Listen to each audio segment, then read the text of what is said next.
اهلا بيكم حبايب ميدليرن في كل مكان. معاكم الدكتور طارق عبد الحميد مره تانية.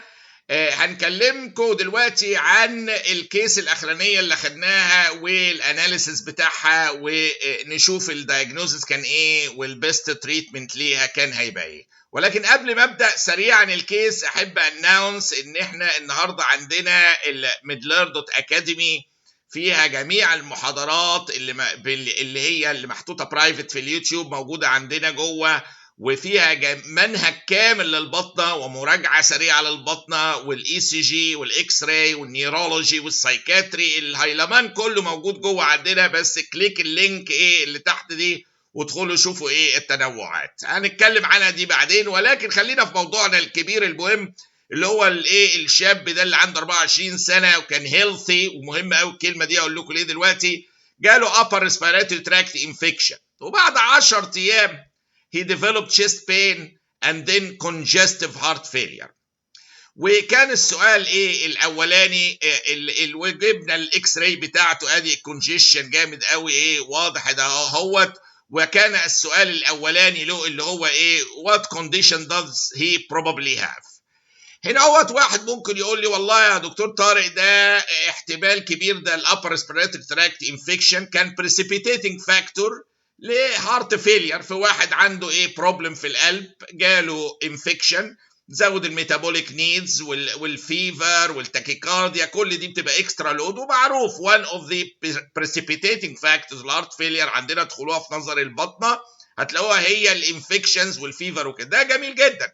ولكن هنا في حاجتين ناخد بالنا منهم. نمره واحد، ده كان هيلثي مان، بقول يعني ما عندوش كاردياك بروبلم قبل كده وجاله انفكشن فدخله في هارت فيلير اللي هي اللي حصلت دي، لا ده حاصل ثانيا ده كان هيلثي، فمعناها ان في حاجه تانية داخله في الموضوع. ثانيا لو هي انفكشن عادي وراه بريسبيتنج هارت فيلير، دخل الشيست بين بالموضوع؟ يعني ده احد الاحتمالات. ممكن واحد يقول لي الفيفر زودت الهارت ريت وعملت اسكيميا في القلب وعملت له انجينا، بس الكلام ده في واحد اولد ايج، ده 24 سنه، وواحد كان بريفيسلي عنده كرونري ولا حاجه، ده بيقول لك هيلثي. فهنا اللي يجي يواجهني اللي يبص على الحته دي في الاول كمان نشوف حاجه مهمه قوي، ان بعد 10 ايام من الانفكشن جاله الموضوع مش اثناءه. لو هي اثناءه نقول ده بريسيبيتيتنج يمكن كونجستيف هارت فيلر مثلا، ده احتمال ولكن قليل، لكن ده بعدها ب 10 ايام 10 days later، فمعناه ان ده رياكشن من الانفكشن مش، وده في الاغلب في الحاله دي او يعني حاجه جت بعد الابر ريسبيراتوري ب 10 ايام جاله الشيست بين وبعاه كونجستيف هارت فيلير. ده في الاغلب هذه الحاله كانت حاله بيريكاردايتس، اللي هي تيبيكالي الفيروس بتاعها بتبقى فيرال بيعمل لي upper respiratory tract infection followed by البيريكاردايتس والشيست بين بتاعها الكاركترستيك اللي بيقل باي ليننج فورورد وستيتشنج بين في القلب، يعني الوصف بتاعه المعروف. ده تيبيكال واحد يونج ميل جاله upper respiratory tract وراه البين بعدها بشويه، وبعدين تقول لي داخل الهارت فيلير.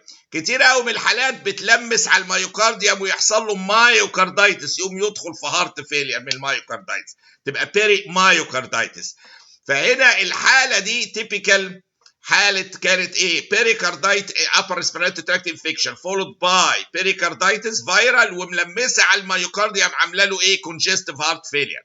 في الحاله دي اساس القصه كلها البيريكاردايتس والانفلاميشن، فالعلاج الرئيسي بتاعها وهي فايرال فانتيبيوتيك مش هتعمل حاجه. العلاج الرئيسي بتاعها وده السؤال الثاني كان هيبقى نون ستيرويدال انتي انفلاماتوري للبيريكاردايتس بلس اور ماينس كورتيكوستيرويدز. لو في مايوكاردايتس شغاله جامد قوي زي هنا ممكن الكورتيكوستيرويدز تريليف الانفلاميشن وترجع المايوكارديال فانكشنز. فهنا الحاله دي اللي شفناها ان يونج هيلثي مان جاله upper respiratory tract infection بعد 10 ايام او جاله chest pain followed by heart failure. دي كان حاله بيريكاردايتس ولمست على المايوكارديوم بقت فيها element of perimyocarditis دخلته في هارت فيلير. علاجها نقلل الانفلاميشن مينلي اساسا، مش هندي بقى اي ادويه، وهنا اساسا في انفلاماتري كونديشن هي اللي عامله المشكله. ادريس ات بنون ستيرويدال انتي انفلاماتري مع كورتيكوستيرويدز على حسب ايه الكيس. طيب هنا اهوت يبقى شفنا الحاله بيريكاردايتس وشفنا العلاج نون ستيرويدال وايه وبلس اور ماينس كورتيكوستيرويدز. فدي كانت الحاله بتاعتنا اللي هي عملناها هنا اهوت واتحطت في اليوتيوب وفي midler.academy از ويل. وهنا بس حبيت انوه اللي هو عندنا في ميدلير لطلبه كليات الطب اللي داخلين ان هو المنهج كامل بتاع البطن موجود دلوقتي عندنا في midler.academy، وفي مراجعه سريعه كمان معاه، والمذكرات موجوده برضو مع الفيديوهات. وعندنا هنا هو برضو للساده الاطباء الحاجات بقى اللطيفه المحببه للجميع، الاي سي جي والكونتينيوم ميديكال اديوكيشن ثيرابيوتكس اشعه، وعندنا النيورولوجي كمان والسايكاتري دخلوا. فاهلا بيكم معانا في midler.academy. هنحط اللينك ايه بتاعتنا، ولكن ما ننساش ايه ابدا ايه الحاله بتاعتنا اللي كانت ايه شيست بين وهارت فيلير بعد 10 ايام من ايه upper respiratory tract infection في واحد هيلثي يونج مان. فكرنا في ايه بيريكاردايتس وعالجناها بنون ستيرويدال انتي انفلاماتوري بلس اور ماينس ايه كورتيكوستيرويدز.